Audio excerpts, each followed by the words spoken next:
This is Healthcare's Missing Logic podcast, episode 117. Today, we interview Dr. Diana Hendel and Dr. Mark Goulston, and we talk to them about the impact of trauma on individuals and organizations, as well as a roadmap on how to deal with future trauma, which they write about in their new book, From Trauma to Triumph. This episode is full of wisdom, so you're not going to want to miss it.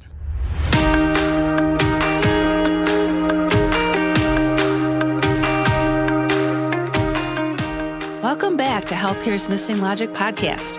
This is the only podcast that shows you how to leverage Polarity Intelligence, an essential competency for healthcare leaders, and the missing logic in healthcare, so you can create healthy, healing organizations and become a thriving, resilient, and unstoppable healthcare leader. We are your hosts, Tracy Christopherson and Michelle Trosett. We've been best friends and colleagues for over 30 years. And during that time, we coached healthcare leaders across North America around how to create healthy, healing organizations. Today, we coach healthcare leaders and leadership teams to live thriving, resilient, and balanced lives, combat burnout, and create the best places to give and receive care. This podcast is for the unsung hero of healthcare, the healthcare leader. We want you to know we see you and we'll be here for you each week. In this podcast, we're going to challenge healthcare's industry norms, flip limiting beliefs, and share proven strategies so you can be your best self at work and at home, live and lead intentionally, and experience well-being and joy. We are glad you are here and look forward to sharing the journey with you. If you aren't totally convinced this podcast is for you, just listen to a few episodes and convince yourself. Well, welcome back, listeners, to another amazing episode of Healthcare's Missing Logic podcast. This is Michelle Trosett. Yeah, welcome. And it's Tracy Christopherson, her sidekick. Yes. And we just had another fabulous interview on our podcast. You know, all our interviews are fabulous. So true. So true. But today we interview another dynamic duo, and it's not their first time at this rodeo. This is their second time here. Dr. Mark Goulston and Dr. Diana Hendel, phenomenal pair, and they're doing amazing work with healthcare leaders and organizations around the country. Yeah, they are. I'm so grateful for what they're doing. You know, they're really striving to help leaders manage the trauma, right? Both individually and collectively that has been experienced in organizations and prepare for future times when this may come around again, right? We never know what's going to happen.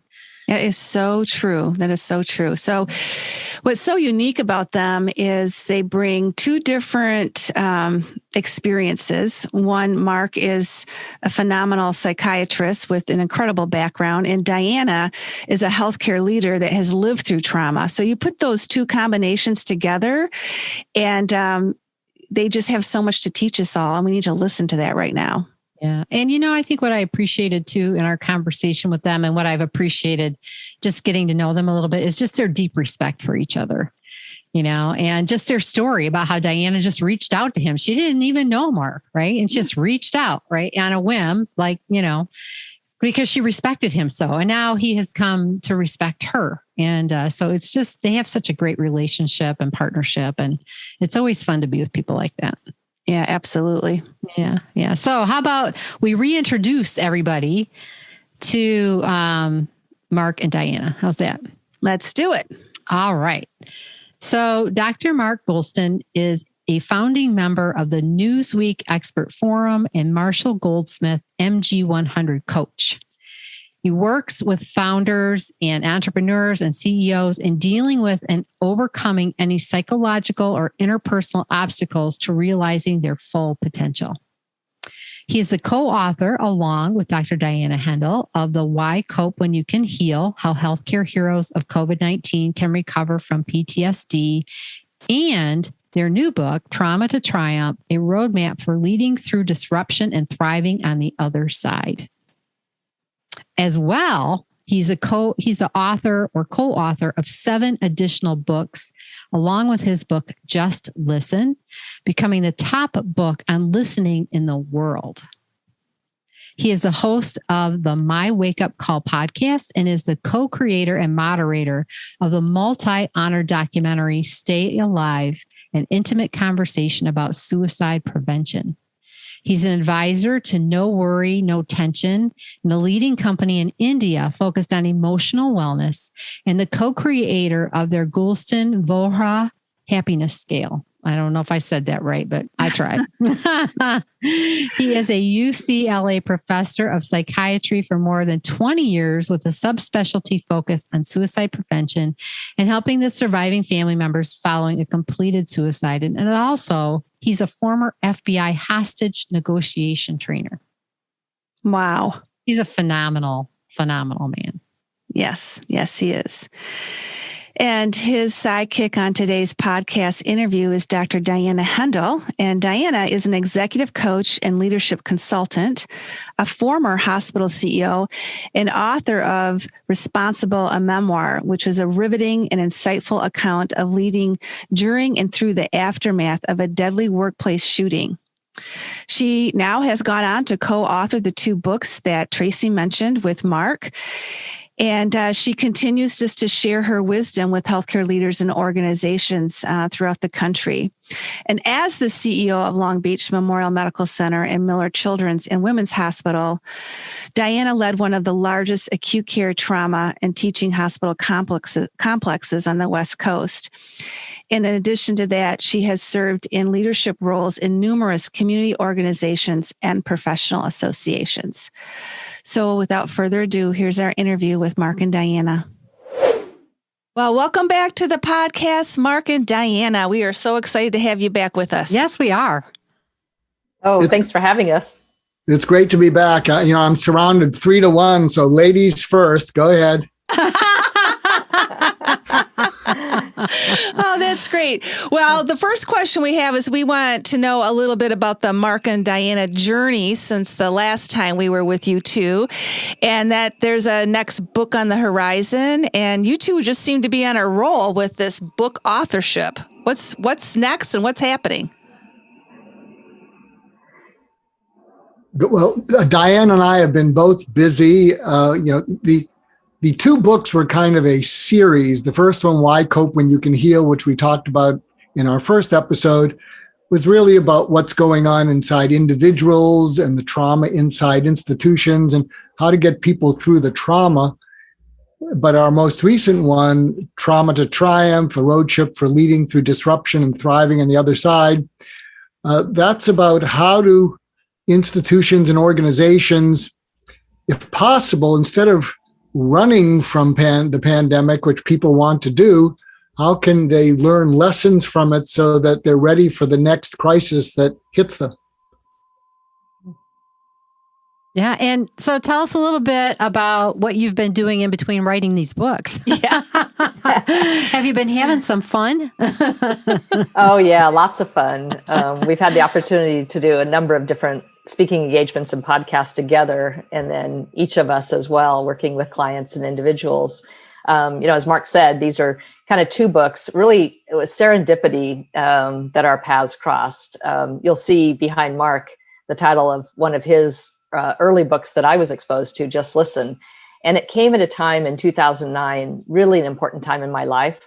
And it was one of the few books when I read it that I kept it. I kept it on my shelf. And in fact, I still have it on my shelf at home. And it was also one of those few books that I would buy for other people. It really was a profound shift for me. And so when I published my memoir, I reached out to Mark because he was someone who I had admired, someone who I had really respected, and who was a PTSD expert. And so I reached out to him really through LinkedIn, a cold call. And what ended up happening was this very fast, very deep, wonderful relationship. So really a testament to reaching out to your heroes. They do respond. Mark Goulston responded, and we quickly connected and had a lot in common. And gosh, we're on our way to these next 2 books. And so it's been just a tremendous, a little over a year and a half now. And it couldn't be more exciting to get to work with Mark on these. Yeah, that's great. Well, the feeling is more than mutual. I will tell you this because I'm going through a phase where I think the world needs a little more to hear from female leaders. Mm-hmm. And what Diana didn't know, because I had her on my podcast, my wake up call, is I was vetting her to do these two books. She didn't know that because I was looking for the leaders, the kinds of leaders that the world needs. And Diana has become a hero of mine because she's just so centered, calm, clear. Really, to me, she's the role model for the kind of leadership that we need in the world. And I see that every day. As I almost don't want to read the newspapers when I hear about all the political ping-ponging and people just not serving the people they're supposed to serve. And Diana's all about that. So it's been a wonderful, I feel I'm the more fortunate one running into her. Aw, That's really great. Well, it's really rare when you find that. So I just am so pleased too with what you two have been able to accomplish in such a short period of time, and it's just meant to be. it is. It's just meant to be. It is. And I love your description of the difference between the two books and how really in and of itself, that's a polarity that you've represented, right? Yep. The individual trauma, the organizational trauma, how to manage both. And so I'm really excited today to learn a little bit more about the new book. Yes. You know, Diana's taught me a lot about polarity thinking, which she learned from Barry Johnson. And it was new to me, but since I've gotten to know Diana more, and I think you bring up another of the many polarities in life, you know, in terms of focusing on the individual versus the institution. They both have to survive, and often it seems at the cost of the other. And something that we're both keenly aware of is the burnout factor in a lot of our healthcare workers, and wanting to focus on their well-being, but it's also at the cost of the institutional well-being. And I'm looking forward to hearing what Diana can say about that. Mm-hmm. Yeah, absolutely. Yeah, well, we since find we had that so many polarities, of course, in our lives, in our worlds, our business worlds, but the trauma really exposed those polarities, and at a level of both how it affects individuals, but also how it affects the culture of an organization itself. So polarity thinking, that both and thinking, is so incredibly important, and a pathway toward healing and recovery and ultimately thriving in the aftermath. Mm-hmm. Yeah, that's what we found too. And it's really one of the ways that we're leveraging it as well, right? With leaders and organizations is that thriving, that resilience factor, right? When you understand that dynamic and how it works, and that it works the same all the time on every polarity. That's the beauty of it, right? That is the beauty of it. Once you understand one, you understand a lot lot of them. So that's really great. Yeah.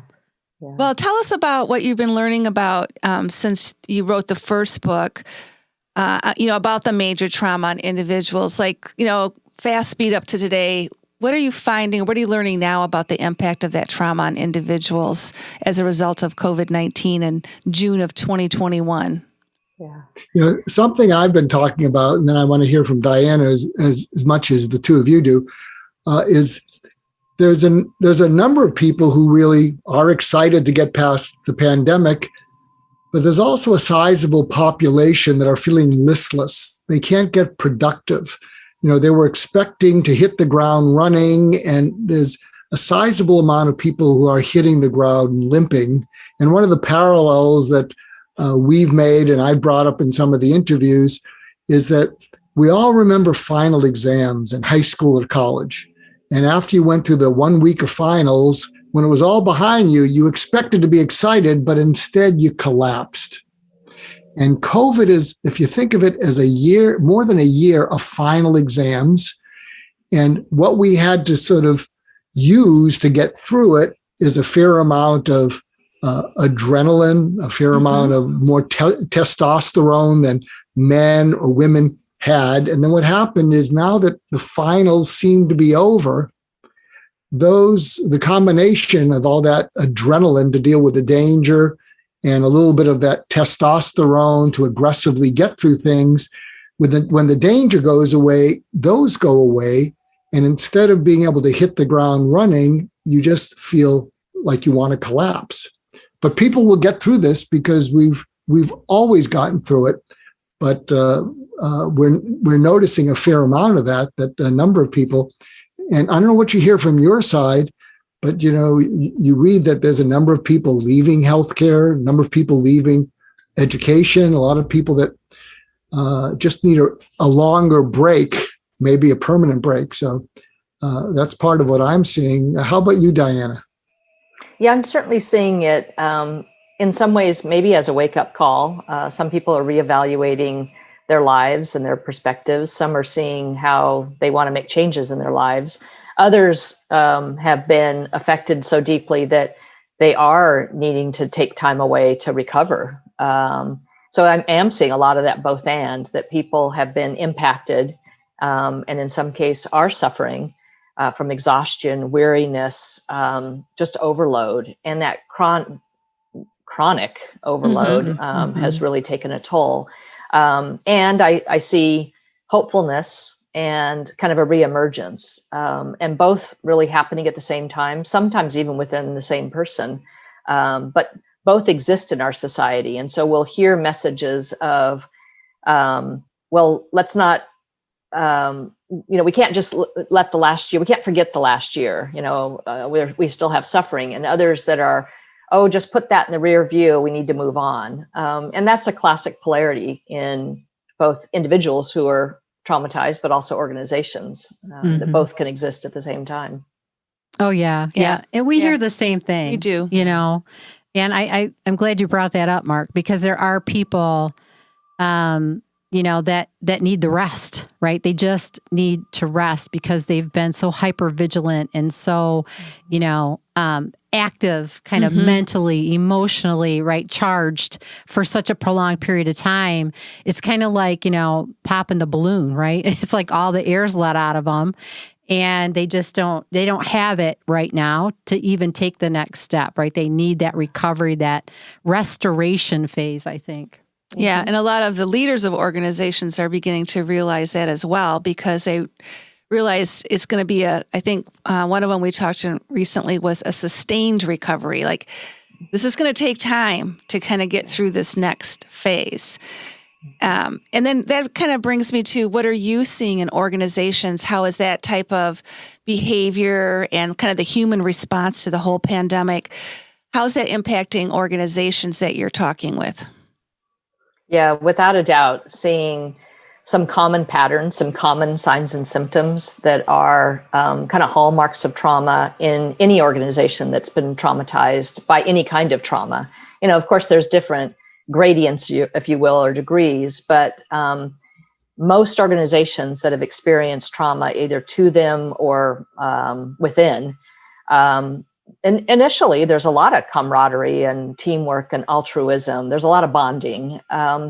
But often, once the first phases of shock have happened, once we kind of know what's happening and who it's happening to, then questions of why start to emerge, and why tinged often with an element of blame or self-blame. Why wasn't it prevented? Who should have known? Why didn't they do enough? A lot of that second guessing, hindsight kind of guessing that casts a net of blame or self-blame.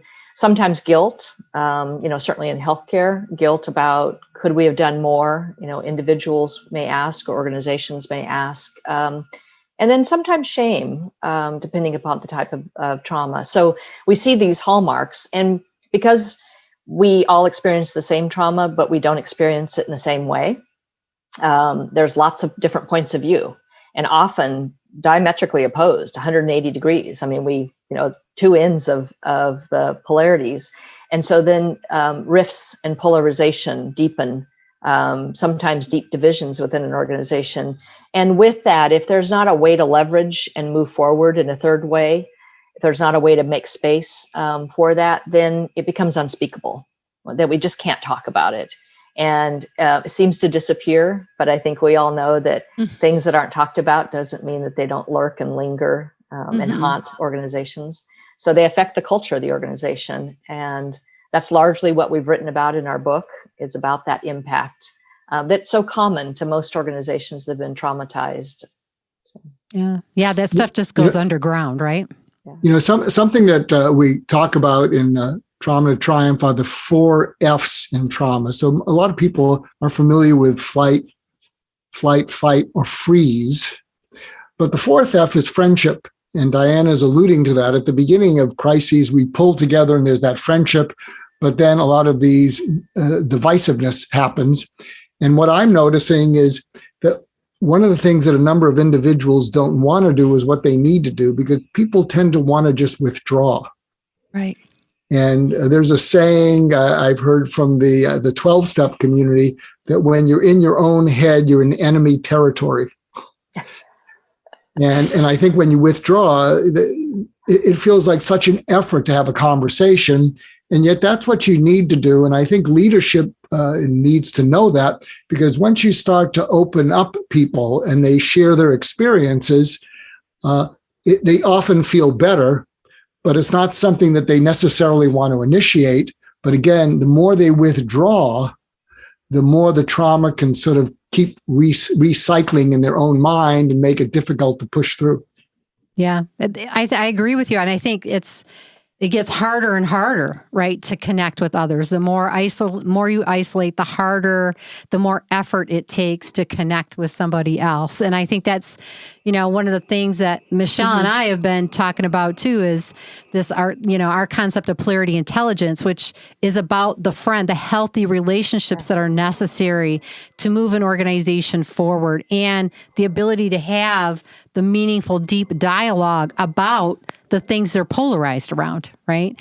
Is if you don't know how to have the conversation and to welcome the different perspectives and values, it's going to be difficult to move forward. So it's it's recognizing the polarities that are there, but it's also how we manage it, what we do with it, and who we are in the midst of it. So I loved the F for friend. I thought that was awesome. Yes.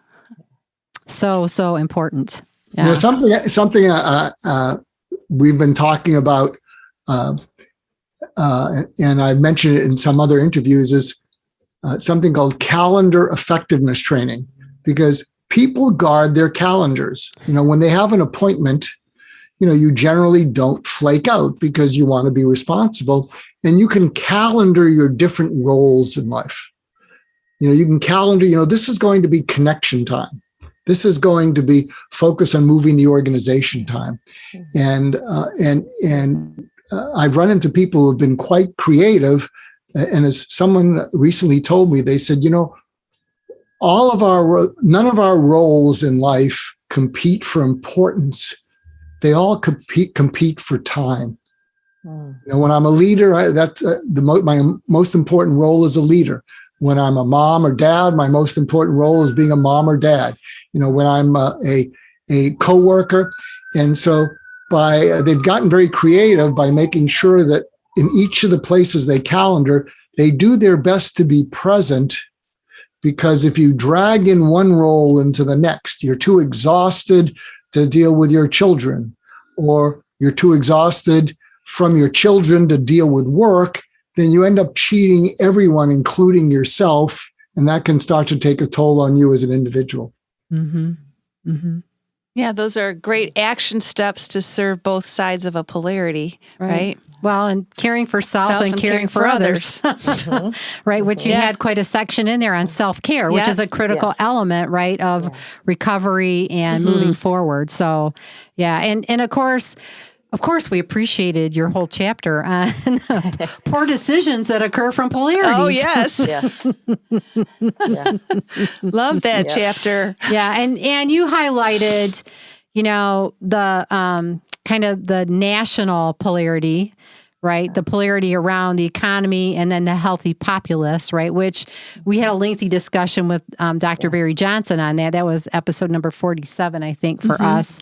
But it's such a powerful example of unintended consequences and the lack of understanding and knowledge about polarities and the impact that can have. What do you hope will be gained by that powerful example and how polarities work nationally and globally? Like, what was your hope in including that in the book? Yeah. Well, our hope was that it would allow for a larger framing, that it would allow for more people to come into the conversation, so that we weren't making a case for one or the other. We weren't we were wanting to make a larger case because in truth, we see it as a polarity. And so that false choice of, as we address the pandemic, of either having a healthy economy or having a healthy populace, we recognize very clearly was a false choice. And of course, in retrospect, it was a false choice. And so we felt that by framing it that way, allowed it to be a great example that people could all relate to in the moment. Everybody could relate to the pandemic. And also that it gave a tool to introduce polarities and gave a tool to introduce both the individual and organizational polarities. Because many times during normal times, organizations or even individuals, we can kind of tolerate, if you will, the effects or the downsides of not leveraging both sides of attention. It can be under the radar. But in times of crisis or trauma or major disruption, boy, more than ever, we need to leverage both sides. And when we don't, there can be disastrous consequences. So that's why it was really important for us to frame it that way. All right, we are about halfway through this episode of Healthcare's Missing Logic podcast. And we want to take a moment to share that we are very excited about a new program we've released. Let's face it, you and your teams have been through some incredibly stressful times, and it's challenging to know how to support the team and still take care of yourself in the process. We help healthcare leaders become thriving, resilient, and unstoppable leaders. We've recently created a new self-study program titled Caring for Others Without Neglecting You. In this self-study, you will begin to develop Polarity Intelligence to leverage the tension in your life and create your own personalized strategy for balancing caring for your team and you. Go over to missinglogic.com/new-events to learn more and enroll today. One of the things that, and maybe you can go into this, Diana, we're all probably aware of meta communication. And so in Trauma to Triumph, we talk about it's important to be vital in the way you communicate. And so whether you're dealing with one polarity or the other, I think that's a great example of what we need to strive to do, especially as leaders. And Diana, can you go into those and elaborate on those? You mean the vital communication? Yeah, the vital communication, because that's a meta communication, meaning it doesn't matter what point of view you have. This is something that if you do consistently, it will help what you're trying to achieve. Oh, for sure. And I'm sure we'll get into it more as we further in the interview, but just shortly, it was communication being such an important part that, many organizations, they can kind of get by with communication strategies that perhaps are not as complete or as inclusive. But I think we've entered a time, certainly, during the pandemic, but now with lots of other traumas that have surfaced where we need to have a both and, where we need to have a larger umbrella in how we communicate. And so that was the attempt through that vital communications, which of course I'm sure we can dive in deeper. Mm-hmm. But at that level of polarities, it was again to broaden our thinking and broaden a framework. Great. And then you also described in your book what happens when polarities go unchecked. So can you give our listeners some examples that you had in the book? Yeah, well, a classic one for sure that comes up in everyday times, but which is really important during a crisis, is sort of that sense of, let's say, decision-making, command and control, like we know who's in charge, and consensus. We would argue that in the throes of crisis, assuming a take charge, command and control stance is really important. And many would say that's most important. But what we see when we overemphasize command and control and that take charge, and we neglect consensus or input, well, that can be disastrous in times of disruption, because misinformation or information that's not shared or known by that decision maker can have life or death consequences. And so that idea that we have to also have structures that allow for consensus And so that's why the hospital incident command system that many of us are familiar with is a model that we're now helping other organizations to replicate, because it does establish command and control, or take charge, so everyone knows who's in charge, but it's also inclusive and has subject matter experts in that decision making. So that's a classic example. And if we weren't looking at it through the lens of trauma, we would see lots of examples in our organizations where an organization emphasizes one or the other. Some organizations are very clearly top down. The leader makes all the decisions. It's very clearly really a single person or two that make all the decisions. And we see other organizations where it's very much committee structured and very, very much more democratic, if you will. And when either of those are taken to the extreme and the other is neglected, there are downsides. When one person makes all the decisions, an upside can be that everybody knows who's going to make a decision, and it could be fast. A downside is that it could be a really poor decision because that person doesn't have a lot of information. Another downside of that is it makes it really hard to implement when there hasn't been buy-in or involvement. It's hard to actually then implement even a really good decision. Conversely, if the committee structure is so unwieldy and bureaucratic and there's so much red tape, yes, an upside is a lot of people involved and things aren't missed. A downside, of course, is maybe people don't know who's going to actually make the decision, or we're really slow. And so the idea that we might be able to get away with that during normal times, but during crisis or trauma, that's disastrous. And so that's a classic example. And it leads then to a lot of tactics on what leaders and what organizations can do to leverage both of those poles. Well, and I think too, it's a good example of the dynamic balance aspect. Like when you talk about, control and command and consensus in a trauma situation, in a crisis situation, there will be times where the focus is going to be control and command, like especially in those first phases, right? When you're trying to gain control of the situation, you're going to go less to the consensus. But over time, you need to bring that consensus back in and continue to develop that, right? So it's, again, knowing where you need to put the emphasis, when you need to put it there, and why you're putting it there, and never totally letting go of the other pole. Right. Yep.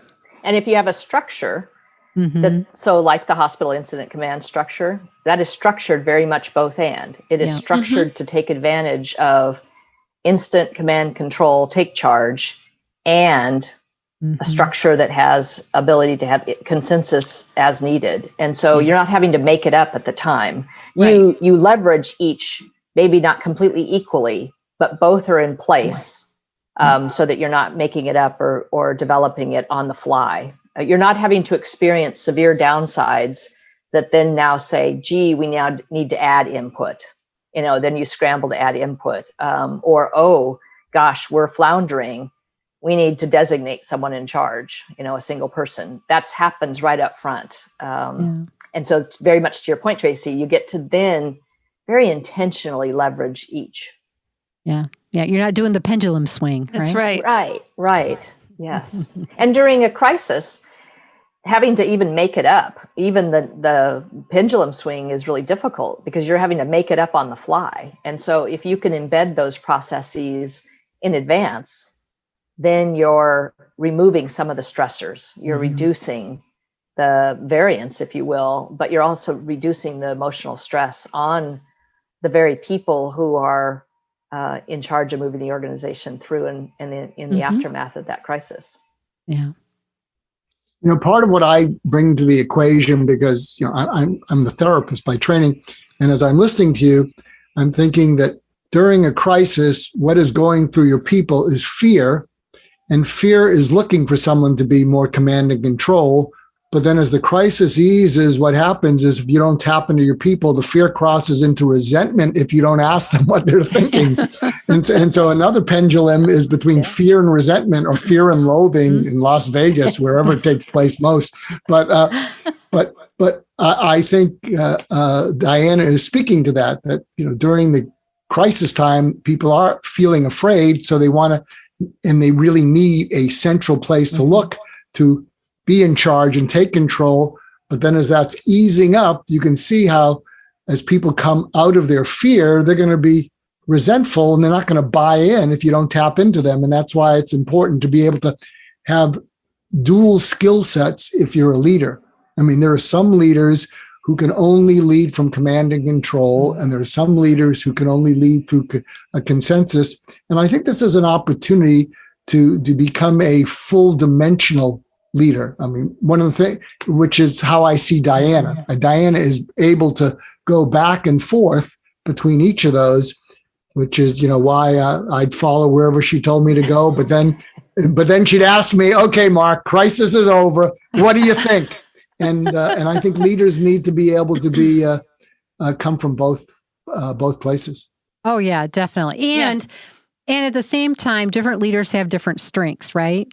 And so when you don't have both strengths, that's, I think, to Diana's point, where it's important to have a structure that can support you in the area that is not your strength, right? Exactly. So if you're a command and control kind of leader and you're excellent at that, right, then you need a structure that brings in the complementary component of consensus to help kind of overcome what might be, your greatest opportunity. Let me say that.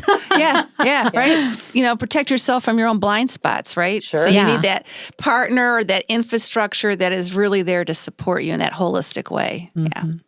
Yeah, I became such a fan of process and structure because of tragedy, because of crisis, seeing that it did some of the heavy lifting. It allowed us during emotionally charged times to not be purely making it up, in the moment. It allowed for that support, and that foundation was really important. Yeah. And I think one of the things that, and I don't know this on a big, broad global scale, but during the pandemic, a lot of organizations have council infrastructures or infrastructures where the staff are engaged, right? In decision making, they're engaged in owning their culture. And a huge mistake is to shut that down at the point of the pandemic, right? Because that's when you need to tap in, but understanding resources need to go to the care delivery area, right? But oftentimes what happens is leaders make a decision to overemphasize one to the neglect of the other. And they actually lose that ability to tap in, to involve, to enhance communication, because they're trying to do the right thing, right? But they make a false choice, I guess is what I'm trying to say. Yeah. And then there are consequences because of that. I think that's one of the reasons for Trauma to Triumph. The subtitle is it's a roadmap, because when people are stressed out, sometimes strategy seems too vague and abstract, but we all use Waze or Google Maps. Even if we don't know where we're going, we can trust a roadmap. And I'm quite proud, especially of what Diana added to the book, to add those roadmap pieces so that if you just follow what we lay out, it should be able to help you not only get through the crisis, but as we promised, to thrive on the other side.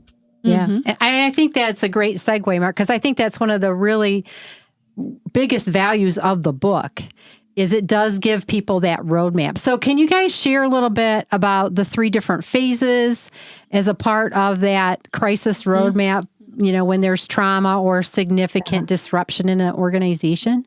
Yeah. So, when an organization is traumatized and the people within it are traumatized, of course, first and foremost is ensuring safety. And so having a rapid response process or a hospital incident command process is really important. I think I always appreciated the hospital incident command process, but I never appreciated it more than when we experienced a severe trauma. And boy, we got to be well practiced at it, and I found the value of it. What we recommend, because we have a lot of clients that are outside of healthcare, and frankly, outside of healthcare, most organizations don't have a rapid response process. And in fact, even through the pandemic, they cobbled people together, phone trees and ad hoc situations. And even as the pandemic was subsiding a bit for, non-healthcare kinds of businesses, we saw sort of, putting that on the back burner. And so we've really been working with organizations to memorialize that and really put processes in place to capture that rapid response process, because, it's not a matter of if another crisis or trauma occurs, it's when. And so for organizations to be prepared. So that first and foremost, being prepared for health and safety is really important. It helped us to be able to identify gaps in services that we had, things we needed to get outside help on. So that's really, at the core is really important. The second, and Mark touched on this, was the communication element. We called it VITAL with an acronym. V as in visible, I is in it together, T for transparent, A for accessible, and L, which is actually the most important, is listening. And we found that, of course, these were elements that were very important during a crisis, but also help an organization to function even better during normal times. And I think during a crisis, we often think we have to have all the information before we share. And what ends up happening is voids are created. Mm-hmm. And under extreme duress and fear, when voids are created, we make up stuff, meaning, we start to guess what might be happening. Rumors begin. And more often than not, we're wrong about the narrative we've created in that void.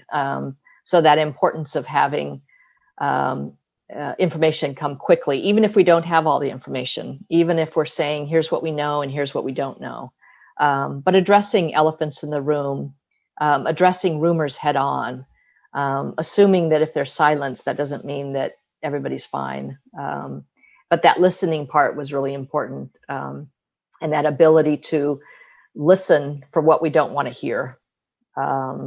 Listen for resistance, listen, as one of our mentors, Tracy and Michelle, says, there's wisdom in the resistance. Mm-hmm. And so listening for that. And in times of crisis, it's more important than ever.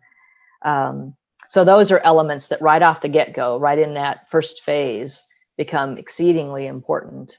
Once the initial phase has passed of trauma, those two elements are still very important.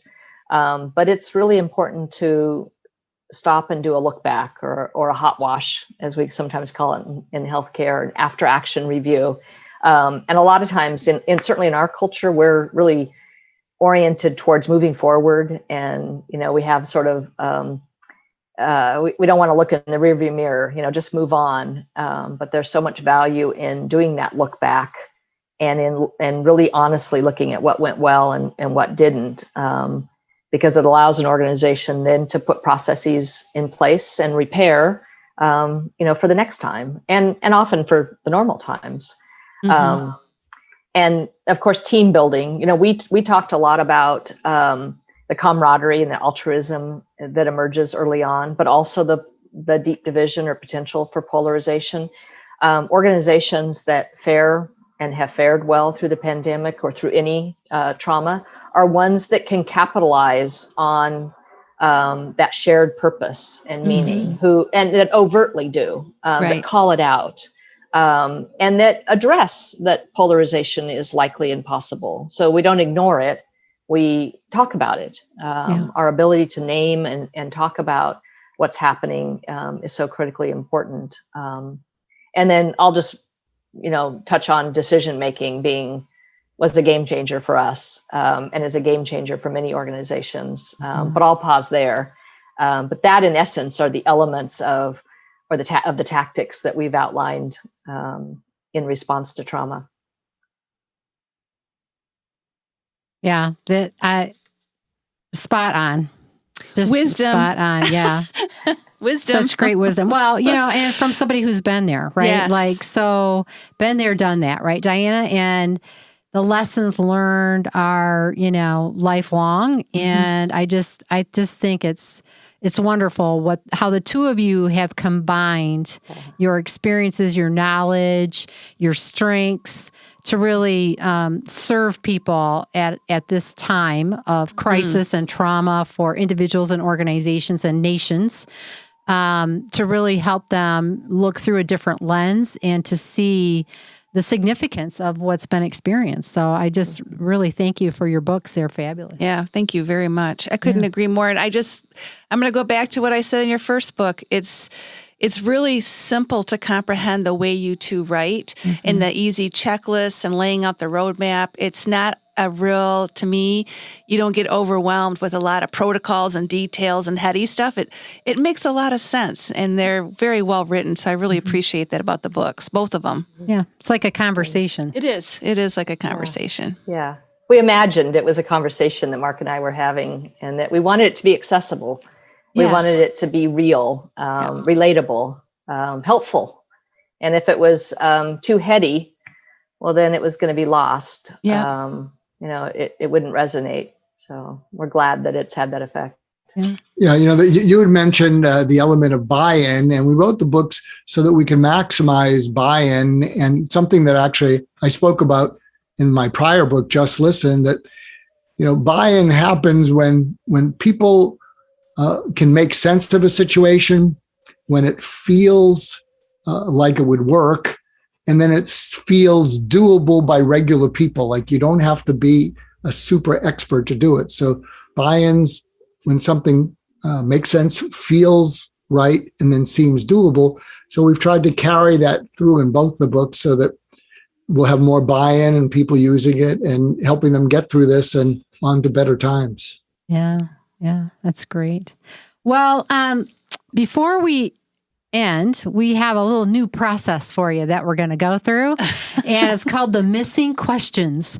So I've got a couple of questions for you to answer. I would like to hear from both of you. And I'll ask the question, and then, Mark, why don't you respond first, and then Diana can respond. And it's nothing real difficult. I'm sure you got it. Don't think too much about it. Don't get in your head. Don't get in your head. Right? It's just some fun questions for people to kind of get to know you as a person outside of your awesome, professional careers. So I'm going to start with the first one, and this is a fill in the blank. So fill in the blank, Mark. I am passionate about leaving the world better than I found it. And I try to do it one conversation at a time because I come from a therapist background. Awesome. Diana? I'm going to go with I'm a wife, a mother, a daughter, a friend, a sister, a citizen of this world. And I'm purposely labeling because for a lot of years, if I were asked that question and I had to respond, it would be with a professional title. And I'm happy to be at a phase in my life where I'm feel a more complete person. So. Oh, that's wonderful. Thanks for sharing that. Yeah. Okay, here's the next one, Mark. One thing you do to keep yourself balanced. Every day I think of what I'm grateful for. And I try to make a point of, if it's a person, of letting them know. In fact, I've been in some conferences when it's a long time. I say, let's start the conference by you're sending a video selfie to someone that you're grateful to. And then you can interrupt the conference later if any of you get responses. And it just flips the conference. I mean, people saying, this person that I sent a video of how grateful I was to them, they just called back or wrote back. They've watched the video 4 times and they're crying. So I try to focus on who I'm grateful to, what I'm grateful for. And Diana is close to the top of the list. You got a raving fan there, Diana. Hey, it's mutual. It's mutual. It goes both ways. Yeah. And how about you? I'm going to highlight physical exercise and being outdoors and playing pickleball. I'm going to say I'd love to do hiking And I've recently taken up the sport of pickleball, and it was available during the pandemic, and it was really a lifeline for me to have physical exercise and connection to other people, well more than 6 feet away. So That's great. And for those of you who don't know what pickleball is, well, you will certainly. It's the fastest growing sport. And it's a mashup between tennis and ping pong, if you can just imagine that. Yep. Very popular. Yeah, it is. It is. Okay. One more. Mark, when was the last time you sat in silence? Last night. Good for you. It was you. weird. Last night I sat in silence because I've just been running around, and I'll tell you, it's the first time I've slept 10 hours because I've been just running from dawn till dusk, and I haven't slept 10 hours in 5 years. So you caught me on a great day. All right. That's great. And Diana, how about you? Oh, we're a story of contrasts, Mark. Oh, my goodness. Last night was the first night in a long time that I was awake for 3 or 4 hours in the middle of the night. And the first couple of hours, I will say I was a little bit frustrated, like, why couldn't I go to sleep? But then I spent that third hour really just meditative, and just enjoying the silence and the non-busyness. So interesting. We had very different tale of 2 24-hour periods. Yeah. Yes. Well, I'm glad you didn't call to wake me. I didn't text you in the night. Yes. Good. Well, we just really believe silence is so important, right? We're doing, and it's silence is a big part of just being, right? And it's just, again, one of those polarities to manage. You just triggered a memory. I remember someone came in some years ago, and they were, a lot of alpha energy, and they were talking nonstop. And I said to them, shh. And they said, what? I said, shh, be quiet. They said, what? I said, the quiet between the noise in your head is screaming out to me for you to hear it. And the quiet is screaming out so loud that I can't hear what you're saying. And the person said, what? I said, just close your eyes and take a few breaths, and you will hear the quiet screaming out to you. And what happened is they closed their eyes and they just started sobbing. And they sobbed. And they went for 5 minutes, and then they collapsed on the couch. And then when they got up, they were like 10 pounds lighter with a huge smile. And I said, what are you smiling about? And they said, that's what I've been looking for all my life. And everything I do without exception takes me away from it. Mm-hmm. Wow. Yeah. That's powerful. And I said, Yeah. well, that's something worth thinking about. Yes, it is. It is. It's very profound. And that's what you find in the silence, right? When you have that quiet, you can, so much is revealed to you. So anyway, a little bit about why we asked the question. One more I got for you, and this is related to polarities. We all know that, we tend to have preference poles, right? No matter what polarity is, we kind of tend to lean a little more one way than the other. It's just natural. There's nothing right or wrong about it. So I want to ask you, what is your preference pole when it comes to the productivity and relationship polarity? Which way do you lean? Mark, you go first. I think I will defer to the relationship pole.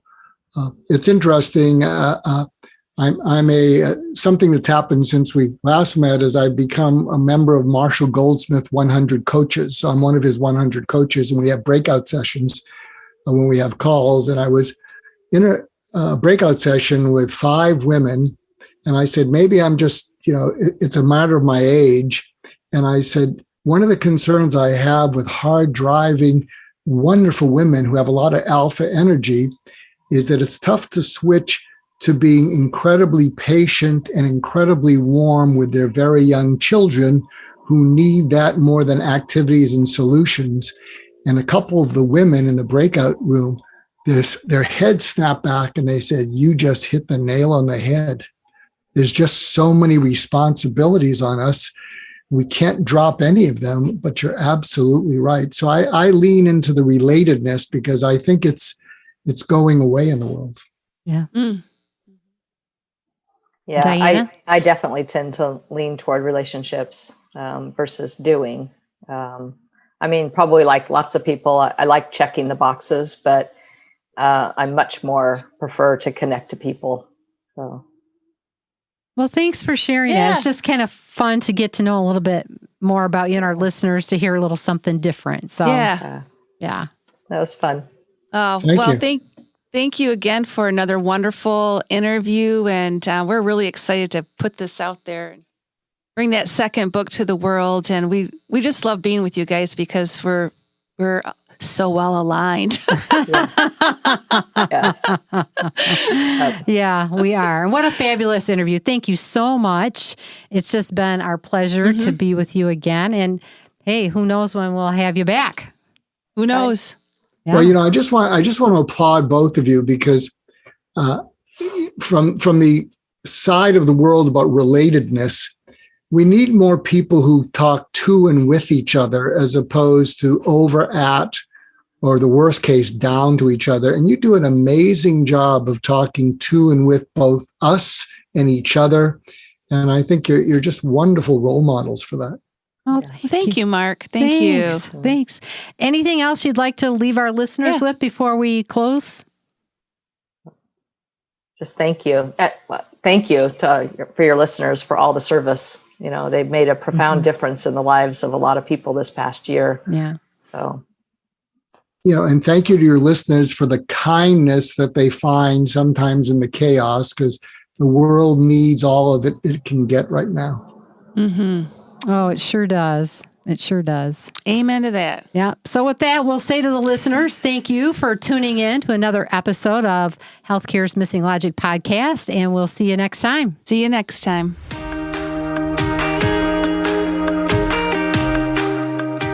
We hope you enjoyed this episode of Healthcare's Missing Logic podcast, now a top-rated podcast for healthcare leaders. Please share this podcast with other healthcare leaders and anyone else you think would benefit. We are certain that if you found value in it, they will too. If you haven't already done so, please hit that subscribe button so you don't miss any episodes. And also, it would mean the world to us if you took a quick moment to leave a rating and review on Apple Podcasts, Stitcher, or your favorite podcast player. It helps to get the word out about our podcast and incredible guests. Be sure to subscribe to our YouTube channel if you want to watch our podcasts. You can also follow us on our Missing Logic social media channels, LinkedIn, Instagram, Facebook, and Twitter. Until next time.